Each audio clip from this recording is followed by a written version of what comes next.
لیکن جب سے ضروری بات یہ ہے کہ جیسے میں نے پہلے گزارش کی کہ جب سے پاکستان مسلم لیگ نون کا منشور آیا ہے اور ہمارے دلوں کی امید دلوں کے وزیر اعظم آئے ہیں, کس کے پاس اس ملک میں اب وقت رہا ہے کسی بھی اور کے بارے میں سوچنے کا؟ ہم سوتے بھی مسلم لیگ نون کا منشور ہیں, ہم جاگتے بھی مسلم لیگ نون کا منشور ہیں, جس میں آئی ایم شور کہ ابھی عدیل صاحب ہمیں تھوڑی مزید رہنمائی فرمائیں گے. جی سعد صاحب, عدیل صاحب آپ کی طرف آؤں گی میں. جس طرح سے پاکستان تحریک انصاف یہ کہہ رہی ہے کہ ہم اسمبلی کی جو مدت ہے وہ 5 سال سے کم کر کے 4 سال کر دیں گے, اور سینٹ کی جو مدت ہے وہ 6 سال سے کم کر کے 5 سال کر دیں گے, اس کا کیا فائدہ ہوگا؟ آپ نے بڑا اچھا سوال کیا کہ اس کا کیا فائدہ ہوگا. اس کا کوئی فائدہ نہیں ہوگا.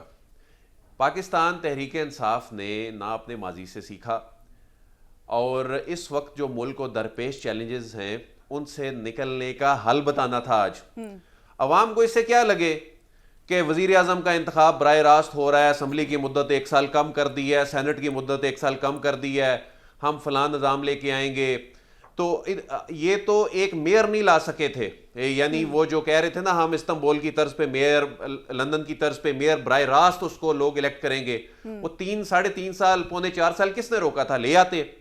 اس وقت اناؤنسمنٹ کر دی, قانون بنا دیے, اور اس میں پریس کانفرنسز کر دی, تو وہ میئر تو براہ راست آ نہیں سکا. تو اب آپ لا رہے ہیں جی پرائم منسٹر ہم نے براہ راست لانا ہے. وہ کیوں لے کر آنا ہے؟ کیونکہ ایک آئینی طریقے سے آپ کی حکومت ختم ہوئی اور اس حکومت میں آپ کے اپنے لوگوں نے بھی آپ کا ساتھ چھوڑ دیا, تو نہیں جی نہیں, یہ ڈائریکٹ طریقے سے آنا ہوگا. یہ وہی نان ایشوز ہیں جس کے وجہ سے پاکستان تحریک انصاف نے خود اپنے آپ کو مسائل میں ڈالا. کبھی یہ سیکرٹ بیلٹ, کبھی وہ شو آف ہینڈ, وہ ایک نئی لڑائی پڑ گئی, معاملہ عدالتوں میں چلا, اس میں سے کچھ نکلا؟ عوام کو کوئی فائدہ ہوا؟ نہیں ہوا. ایک سپریم کورٹ کو بھی انگیج کر دیا, پریزیڈنشل ریفرنس چلا گیا کہ جی نہیں سیکرٹ بیلٹ کے ذریعے نہیں, شو آف ہینڈ کے ذریعے سینٹ کا الیکشن ہونا چاہیے, تو اس میں کچھ بھی نہیں ہوا. اس کے بعد پھر انہوں نے اپنے پارٹی الیکشن میں کیا کیا؟ پارٹی الیکشن میں غیر ضروری طور پہ آئین میں ترمیم کر دی, اور اس کے بعد 2 سال تک الیکشن نہیں کرا سکے, اور ایک نان ایشو کی وجہ سے آج پاکستان تحریک انصاف الیکشن سے باہر ہو چکی ہے. تو اس وقت تو آپ کو معاشی حل بتانا تھا. میں سمجھتا ہوں کہ ان کا جو 2018 کا منشور تھا وہ اس سے کئی درجے بہتر تھا. اس میں فگرز تھے, اس میں اہداف رکھے گئے تھے. چلیں ہم اس بحث میں نہیں جا رہے کہ وہ انہوں نے پورے کیے نہیں کیے, کیا ریزنز تھی کیا نہیں ریزنز نہیں تھیں, لیکن اس وقت اگر ہم بات کریں کہ اس وقت سب سے بڑا ایشو کیا ہے, ایک عام آدمی کا ایشو کیا ہے, ملکی سلامتی کا سب سے بڑا اس وقت ایشو کیا ہے, وہ ہے معیشت. عام آدمی کا ایشو کیا ہے, وہ ہے مہنگائی. ہم جب مسلم لیگ نون کا کل منشور کی بات کر رہے تھے اس کا ہم نے تنقیدی جائزہ بھی لیا, لیکن اگر اس کا ہم وہ جو معاشی جو چیپٹر ہے اس میں کھولیں تو اس میں ہمیں فگرز نظر آتے ہیں. ٹھیک ہے جی, ہم نے کہا کہ یہ ان ریئلسٹک بات کر رہے ہیں, یہ کہہ رہے ہیں جی کہ ہم مہنگائی جو ہے وہ ہر سال 5% نیچے لے کے آئیں گے, لیکن یہ مشکل کام ہے. لیکن ایک انہوں نے اپنے اہداف سیٹ کیے. ہم پاکستان پیپلز پارٹی کا منشور دیکھ رہے ہیں, ہم پاکستان تحریک انصاف کا منشور دیکھ رہے ہیں, اس میں آپ کو معیشت کے حوالے سے فگرز نظر نہیں آ رہے. یعنی اس کا مطلب ہے انہوں نے ٹارگٹ سیٹ نہیں کیے ہوئے, یہ جنرل باتیں کر رہے ہیں, یہ عوام کو اس طرح کی کہانیاں سنا رہے ہیں 300 یونٹ مفت کر دیں گے. نہیں ہو سکتے 300 یونٹ فری. آپ کو پتا ہے کہ 300 یونٹ فری کرنے کا مطلب کتنے اربوں ڈالرز کا امپیکٹ ہے سالانہ. تو یہ اس طرح کا منشور یہ جو لے کر آ رہے ہیں. اور ایک اور بڑی دلچسپ بات ہے کہ یہ منشور تو سارے مذاق اڑا رہے تھے. یہ تو کہہ رہے تھے جی دیکھیں جی وہ نون لیگ حکومت میں آ رہی ہے, یہ منشور تو 27 تاریخ کو دے رہے ہیں. ٹھیک ہے جی, سب کو یہی کرٹیسزم یہ ساری جماعتیں کر رہی تھی نا, ان کو تو پہلے لے کر آنا چاہیے تھا اپنا منشور. یہ نون لیگ کا منشور دینے کے بعد ہی پاکستان پیپلز پارٹی کو کیوں یاد آیا, پاکستان تحریک انصاف کو کیوں یاد آیا. تو ایک اس وقت جو ملک کو درپیش چیلنجز ہیں اس میں ایک سنجیدہ منشور کی ضرورت تھی. اور آنے والے وقت میں جو سیاسی جماعتیں ان کی جو ٹیمز ہیں اس وقت واقعی اگر کوئی مثلا ہم پاکستان تحریک انصاف کی چلے بات کر لیتے ہیں, اس کے منشور کی بات کر رہے ہیں نا. سپوز پاکستان تحریک انصاف حکومت میں آ جاتی ہے, اس کے پاس کون سی ٹیم ہے اس وقت معاشی چیلنجز سے نمٹنے کے لیے؟ ان کے منشور نے بتا دیا کہ کوئی ٹیم نہیں ہے. 2018 میں اگرچہ پھر بھی تھی, ریاست ساتھ تھی, اس وقت اسد عمر کو دیگر نام یہ کہتے تھے جی ہمارے معاشی ایکسپرٹ ہیں. ٹھیک ہے وہ ڈیلیور نہیں کر پائے, لیکن پھر بھی کوئی نام تھے نا. اس وقت اگر پاکستان تحریک انصاف سپوز جیت جاتی ہے تو وہ اس وقت جو معاشی پلان ہے وہ ہے کیا؟ وہ منشور میں تو نظر نہیں آ رہا. بیرسٹر گور صاحب نے ایک پریس کانفرنس کر دی, منشور دے دیا, پاپولر باتیں کر دی. نہیں, وکلا کی تعداد کیا کرے گی؟ وکلا کا کام تو عدالتوں میں جا کے کیس لڑنا ہے. وکلا کا کام سیاست کرنا, معیشت چلانا تو نہیں ہے, نہ ان کو پتا ہے کہ کیسے چلنی ہے معیشت, اور وہی آج منشور نے بتا دیا.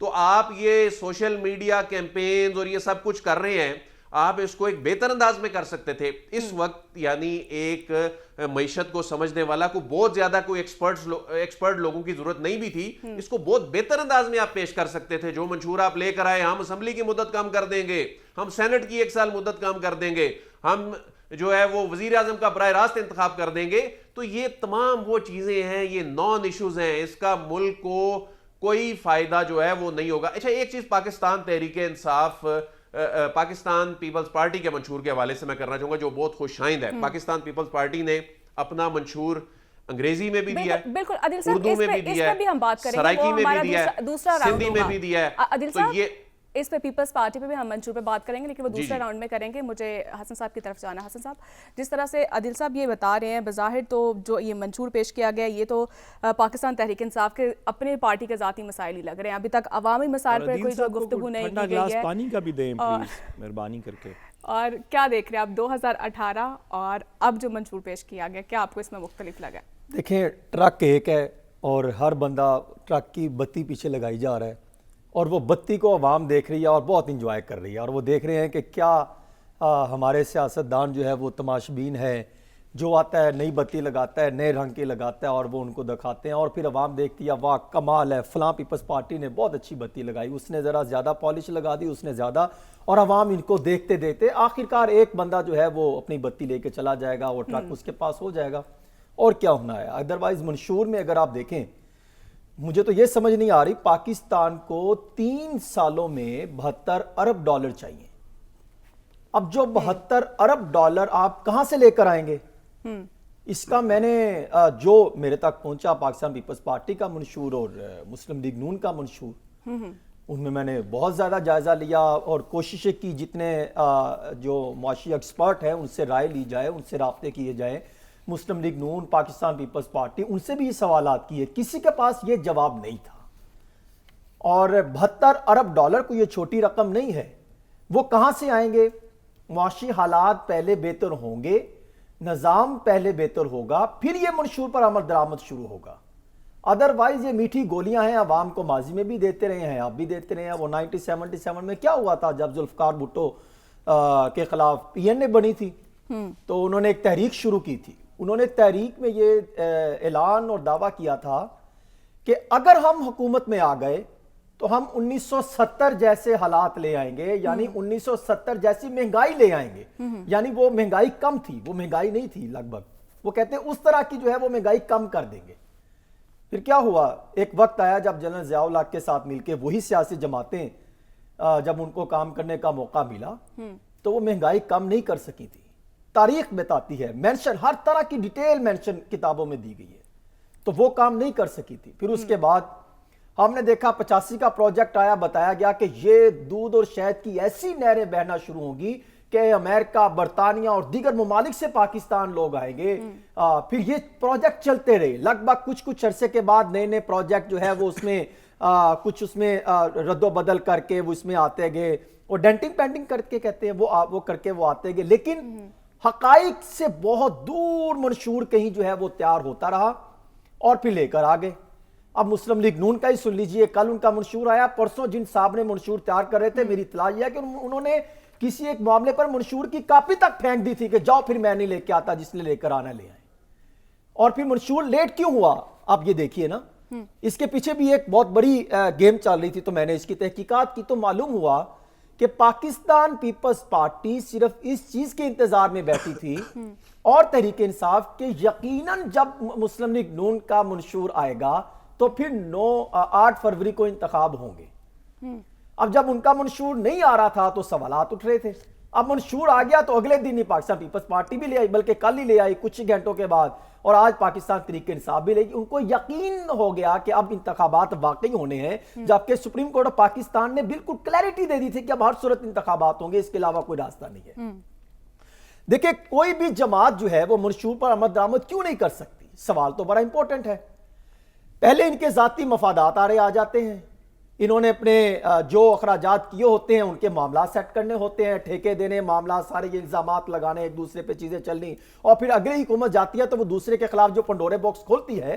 میں نہیں کہہ رہا, 110 سے زائد بوریاں ہمارے سرکاری اداروں میں موجود ہیں جس کی آج تک کوئی تحقیقات کرنے کو تیار نہیں ہوتا. یہ ماضی کے اور آج کے سیاستدانوں کے الزامات ہیں, ان کے ایویڈنس جو ہے ہمارے اداروں میں موجود ہیں, پڑے ہیں, جس کے آج تک جو ہے مثبت فیصلے, اگر بیلنس فیصلے ہوئے تو حقائق سامنے آ جائیں گے. پھر جو ہمارا نظام ترقی ہے اس میں سب سے بڑی رکاوٹ ہماری بیوروکریسی آ جاتی ہے, یہی ہمارے سیاستدان آ جاتے ہیں, یہی جو ہے وہ نظام خراب کرتے ہیں.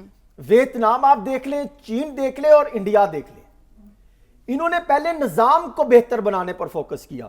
انہوں نے کچھ بنیادی ریفارمز کی اور بنیادی ریفارمز کرنے کے بعد وہ امپلیمنٹیشن کی طرف گئے. انہوں نے رکاوٹیں دور کی. میں نے تینوں کے معاملات کا جائزہ لیا کہ کب کب انہوں نے کیسے کیسے امپلیمنٹیشن شروع کیا. پھر کاروباری حالات میں سازگار مواقع پیدا کیے. پھر غیر ملکی درآمدات کی بجائے برآمدات پر فوکس کیا. اور پھر جو ہے وہ یہ منشور جو لے کر آتے تھے اس میں سے وہ امپلیمنٹیشن کی طرف جانے لگے. لیکن ہم کیا کرتے ہیں, ہم نے اپنا نہیں سیکھنا, ہم نے بڑے دعوے کرنے ہیں. اور آج یہ کہتے ہیں مہنگائی ہم لیں گے, میں تو 72 ارب ڈالر یہ سیاستدانوں سے پوچھ رہا ہوں. یہ پہلے سوال ہے نا, ریفارمز کون کرے گا؟ تمام سیاسی جماعتیں تو اپنی ذاتی لڑائی لڑ رہی ہیں. دیکھیں ترقی کا فارمولہ کامیاب ہونے لگتا ہے, پاکستان کی تاریخ بتاتی ہے, تو پھر کیا ہوتا ہے, یہ معاملہ وہ ترقی کا فارمولہ اڑا کر رکھ دیتے ہیں, پھر اگلا پروجیکٹ لانچ ہو جاتا ہے. جب تک تمام مرکزی سیاستدان, مرکزی رہنما ایک پلیٹ فارم پر نہیں بیٹھیں گے, یہ ضد اور انا اور تقسیم برائے تقسیم اور گالم گلوچ اور گھٹیا زبان اور گھٹیا منصوبے, پروپیگنڈے ملک اور ریاست کے خلاف سے نکل کر منصوبے پاکستان اور پاکستان کی عوام کے لیے نہیں بیٹھیں گے, اس وقت تک یہ منشور جو ہے وہ امپلیمنٹ نہیں ہو سکتا. یہ منشور ایک ردی کا جو ہے وہ ایک ٹکڑا ہے, اس کو جیسے اقتدار میں آتے ہیں پھینک دیا جاتا ہے, کوئی امپلیمنٹ نہیں کرتے.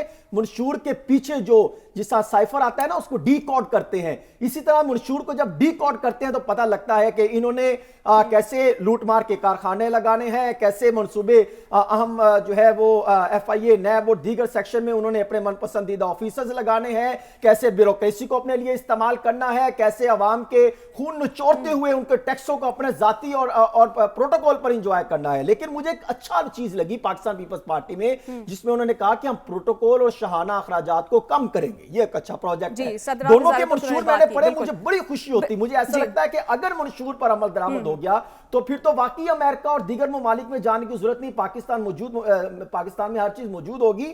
مجھے حیرت ہوتی ہے کہ 4 بار مرکز میں نون لیگ رہی, 5 بار پنجاب میں رہی, اور اسی طرح پاکستان پیپلز پارٹی بھی 4 بار مرکز میں رہی اور 22 سال انہوں نے سندھ میں حکومت کی. اور آج جو اپنے صوبوں کے حالات دیکھ لیں, اپنی اپنی پرفارمنس نکال کے دیکھ لیں.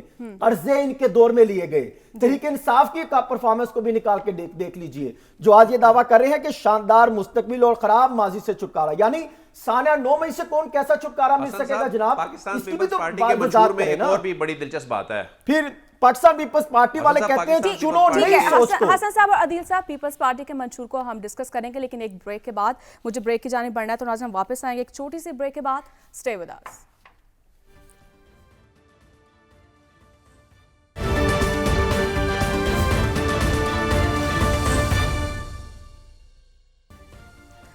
ویلکم بیک ناظرین اور عدیل صاحب. اب بریک سے پہلے پیپلز پارٹی کے منشور کچھ امپورٹنٹ نکات پر ہم بات کر رہے تھے. آپ جی میں یہ کہنا چاہ رہا تھا کہ وہ ایک تو پہلے ہی 18ویں ترمیم پہ بات کرنے لگے تو آئین اور قانون کی اور پارلیمان کی توہین ہو جاتی ہے. اور جو اس 18ویں ترمیم کے نتیجے میں ساری 18ویں ترمیم کو نہیں کہہ رہا, لیکن اس کے نتیجے میں جو ڈیولوشن ہوئی اور جو صوبوں نے ڈیلیور کرنا تھا وہ نہیں کر سکے, صحت کے شعبے میں, تعلیم کے شعبے میں, کھیلوں کے شعبے میں, اور یہ بہت بڑے فیلیئرز ہیں. اور یہی وجہ ہے کہ کئی مرتبہ یہ اسلام آباد میں ایسا سوچا گیا, خاص طور پہ گزشتہ دور حکومت میں بھی, کہ یہ 18ویں ترمیم کے حوالے سے کچھ ایسی شکیں ہیں جن کو ریورس ہونا چاہیے. لیکن ہم یہ جو منشور دیکھ رہے ہیں، ہم تو ابھی وہ جو پہلے ہی جو اس ترمیم کے نتیجے میں ڈیولوشن ہوئی اور بہت سے سیکٹرز اس میں تباہ ہوئے، یہ کہہ رہے ہیں جی مزید نئی وزارتیں جو ہیں ان کی کوئی ضرورت نہیں ہے وفاق میں، ہم وہ بھی ختم کر دیں گے، صوبے کر رہے ہیں نا. یہ بڑی حیران کن بات ہے. اور اس سے جی ہم تقریباً کو 328 ارب روپیہ بچا لیں گے. تو پاکستان پیپلز پارٹی نے اس سے پہلے، یعنی اس سے پہلے جب یہ 18ویں ترمیم 2010 میں جب ہو رہی تھی، تو اس کا پاکستان پیپلز پارٹی نے اور پی ایم ایل این نے اس کے ایک مخصوص حصے سے فائدہ اٹھایا، جبکہ انہوں نے بہت ساری چیزیں صوبوں کو جو ڈیولوشن کے تحت دے دیں، صوبے اس میں ڈیلیور نہیں کر پائے. تو اب یہ مزید یہ جو کہہ رہے ہیں نا کہ ہم جی حاصل صاحب، جس طرح سے عادل صاحب کہہ رہے ہیں کہ 1800 ارب جو ہے وہ بچانے کی باتیں کر رہی ہے پیپلز پارٹی، تو پھر سندھ کی عوام تو پیپلز پارٹی کے منشور کو دیکھ کر بڑی خوشی سے نڈھال ہو رہی ہوگی. ان کے چہروں پہ رونقیں آ گئی ہیں. آپ یقین کیجئے جو تھر پارک، ٹھٹھا اور باقی جو سندھ کے اضلاع ہیں، انہوں نے جب یہ منشور کے نکات دیکھے تو وہ خوشی سے، میں کہتا ہوں وہ رہا ہی نہیں جا رہا. سندھ کی عوام نکل پڑی پیپلز پارٹی کے جھنڈے لے کے. پوچھے کیوں؟ کیونکہ حالات اس قدر خراب تھے. وہ کہہ رہے ہیں کہ اگر یہ منشور یہ لے آئے اور یہ سردار جگیردار یہ نظام پر حاوی ہو کے جو بیٹھے ہیں، اگر یہی منشور لے آئے اور امپلیمنٹ کر دیا، وہ کہتے ہیں جس طرح پہلے نظام کو انہوں نے صاف شفاف بنا دیا تھا، اسی طرح جو ہے یہ اب کمال کر دیں گے. آپ اندازہ کریں، میں صرف چند ایک نکات آپ کے سامنے رکھتا ہوں تاکہ عوام کو اندازہ ہو کہ یہ کس قدر جو ہے وہ حالات تبدیل ہیں. ایسے نہیں وہ شہباز شریف صاحب نے فوری طور پر وہ کہا کہ ٹھیک ہے ہم آپ سے مناظرہ کرتے ہیں لیکن اب چند ایک اضلاع میں ہمیں وزٹ کرائیں. دیکھیں، ایک آر او پلانٹ کا پروجیکٹ شروع کیا تھا. آپ کو پتہ ہے صاف پانی بہت امپورٹنٹ ہے. پہلے ذرا آپ اس کی بات کر لیتے ہیں. واٹر کمیشن کی جسٹس اقبال کھلوڑو صاحب کی سربراہی میں ایک واٹر کمیشن بنا. اس نے ایک رپورٹ دی. وہ یہ کہتے ہیں کہ 80% لوگ خراب پانی پیتے ہیں سندھ میں. تو انہوں نے کہا کہ فوری طور پر اس پر امپلیمنٹ کرنا چاہیے. انہوں نے ڈائریکشن دے دی حکومت کو. انہوں نے 600 مقامات کی نشاندہی کی تھی جہاں پہ کینال میں گندا پانی بیچ میں لنک کرتا تھا، سیوریج کا پانی وہ، اور پھر وہ لوگ پیتے تھے اور وہ پینے کے بعد ہاسپٹل میں جاتے تھے جہاں پہ ان کا علاج معالجہ نہیں ہوتا تھا. چند ایک بڑے ہاسپٹل بنائے جہاں پہ شرافیہ جاتے ہیں، جہاں پر عام بندہ نہیں جا سکتا بغیر سفارش یا پیسے کے. اب اس میں سے 3 ارب روپے لگایا. آپ اندازہ کیجئے 50 پوائنٹ پر کام ہوا، باقی کام ہی نہیں ہو سکا. گندا پانی سندھ کی عوام پی رہی ہے. تو وہ سوال کرتی ہے یہ صاف پانی بنیادی مسئلہ ہے، اس کو حل کریں. آگے آ جائیں. پانی کی قلت جو ہے سندھ میں 50% پانی کی قلت ہے اور سندھ میں غربت کی لکیر سے 37% عوام نیچے ہے جو مسلسل کنٹینیو کر رہی ہے. جس میں اضافہ نہیں ہو، جس میں اضافہ ہوتا ہے یہ وہ ہے جو بریکٹ جو کنٹینیو مسلسل جو ہے وہ غربت کی لکیر سے چل رہی ہے. اس میں دیہی علاقوں میں تو شرائط بہت زیادہ ہے. پھر آپ آگے آ جائیے. جو تھر پارک ٹھٹھا میں بے روزگاری، غربت، قرض کا جال کی وجہ سے خودکشیاں ہو رہی ہیں، اس کو کنٹرول نہیں کر سکے. اندرون سندھ میں صنعتوں پر توجہ ہی نہیں دی گئی. حالات اس حد تک خراب ہو گئے کہ 53% دیہاتی علاقوں میں بجلی ابھی تک مہیا نہیں کی جا سکی. یہ میں آپ کو سندھ کے حالات بتا رہا ہوں. کراچی میں سیوریج کا مسئلہ، ٹوٹی سڑکوں کا مسئلہ، بے شمار کراچی میں گندگی کے مسئلے پڑے رہے، حالات ٹھیک نہیں کرتے. پھر آپ آ جائیں اپر سندھ میں ڈاکوؤں کا راج. میں چھوٹا سا تھا جب سن رہا ہوں ابھی تک وہاں پہ ڈاکوؤں کا راج ہے. سوال ہی پیدا نہیں ہوتا. ٹھیک ہے میرے پاس وقت کم ہے، ساتھ ساتھ بھی کور لینا، لیکن مجھے 42,000 سکولوں میں سے 19,000 سکول سیلاب سے متاثر ہوئے ہیں، ابھی تک کام ہی نہیں کر سکے. بالکل پیپلز پارٹی کا جو سلوگن ہے وہ یہ بھی ہے، چنو نئی سوچ. کیا وہ واقعی پنجاب کی سوچ کو بھی تبدیل کرنے میں کامیاب ہوں گے؟ اس پر ہم بات کریں گے لیکن ایک بریک کے بعد.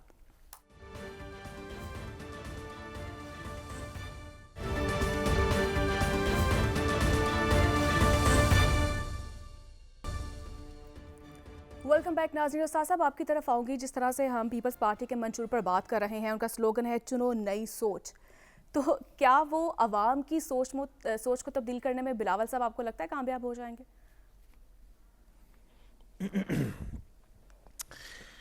دیکھیے، پاکستان ایک عجیب سے وقت میں، ایک عجیب سے چوراہے پہ آ کھڑا ہوا ہے جس وقت میں ہمیں سیریس باتوں کے اوپر اس ملک میں بحث کرنی چاہیے.